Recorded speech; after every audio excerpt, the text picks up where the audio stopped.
my name's Sue. I'm an artist and art tutor based in West Sussex in the UK, and today I am painting tulips inspired by some beautiful tulips I bought earlier in the week and took some photos of. Now, this painting is part of a larger challenge that I set for myself, which is 28 days of oil painting. Not consecutively, unfortunately, as much as I would have liked that. I am doing various little challenges within the challenge itself, so testing myself on various little things. So in this instance I wanted to put a different base layer down, so I put an acrylic bright pink base layer, as you can see. The beauty of doing it in acrylic is it dries quite quickly. If you'd have done it in oil, you'd have been waiting weeks to do this stage.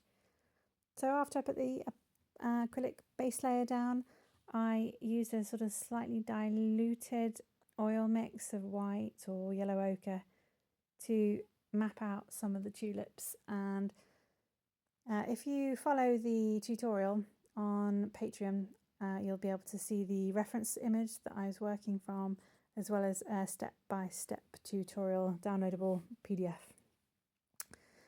So I was using the reference image and I was looking really at the negative shapes, because I must say tulips are really challenging to draw. They're very slippery little characters and it's very difficult to get the shapes right. So one of the things that can really help is to note the negative space. So I decided for this painting I would do it basically petal by petal.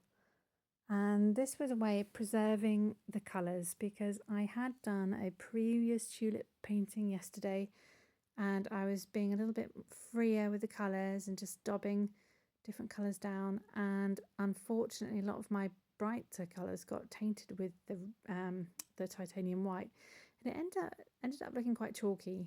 So that is going to get wiped off and I'm going to go over it again. This time round though, I decided that I would be really careful about keeping my light colours where I've applied titanium white separate from other colours so that they didn't lose their vibrancy. Now there are quite a few little overlaps with these tulip petals, so it's quite difficult to get any kind of translucency, but translucency often comes when you get the contrast between the lights and the darks.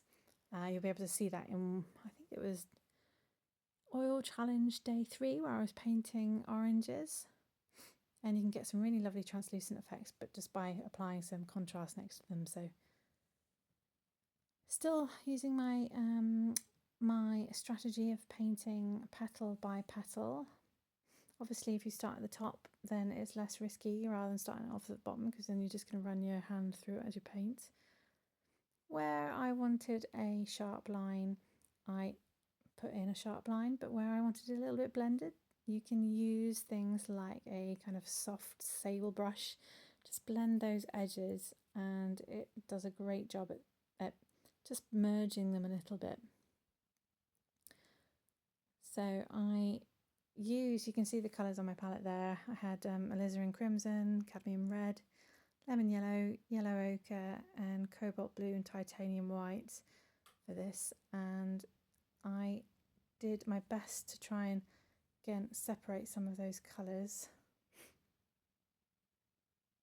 And I did a really close crop of these tulips because I wanted it to be a little bit more kind of designery, and besides it's only an 8x8 canvas, so I didn't want to be too fiddly with things. So with this flower it was mainly alizarin crimson and cobalt blue.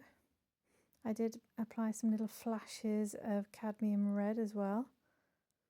You can see where I've got sort of highlights, I'm applying the white, titanium white, and then just blending in slightly, so just amending those colours with alizarin crimson or lemon yellow in that instance, or cobalt blue.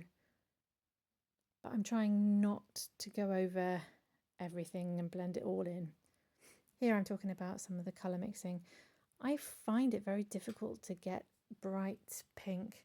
Like if I wanted the kind of bright pink that's in the background there, I don't think I could mix that with the oil colours that I've got. And I did, and some of the tulips, they did have that kind of translucency there, so I struggle to get that pink. Let me know if you guys have any struggles getting various colours, whether you have managed to get that bright pink with the colours that I've got. That colour blending sheet that I showed you earlier was one of the earlier lessons that I've got, which I'll link to in the description.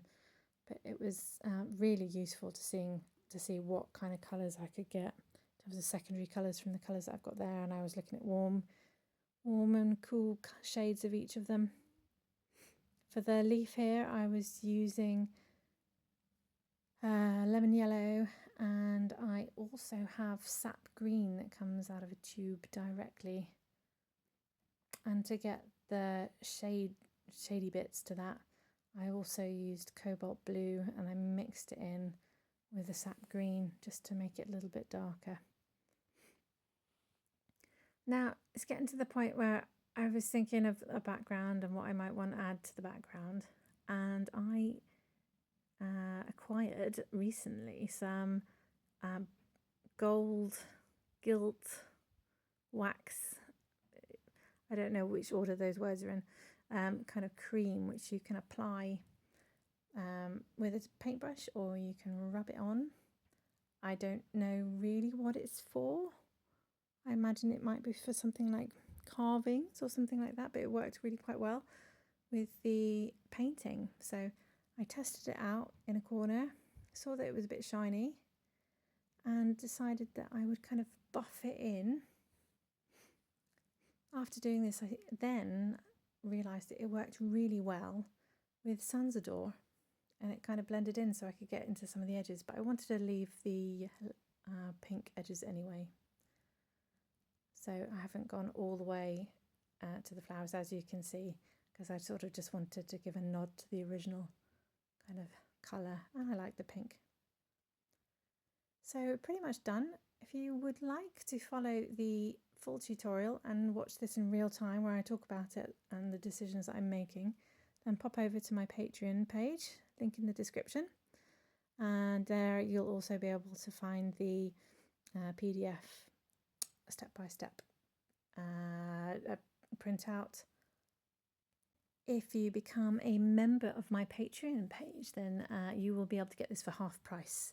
It's usually £10, but if you are an art challenger or a one-to-one coaching tier member, you'll be able to get this half price. I would love to see how you get on. If you do have a go, upload your results to Sue Cooper's Art Club on Facebook or the Patreon chat. I look forward to seeing you in the next video.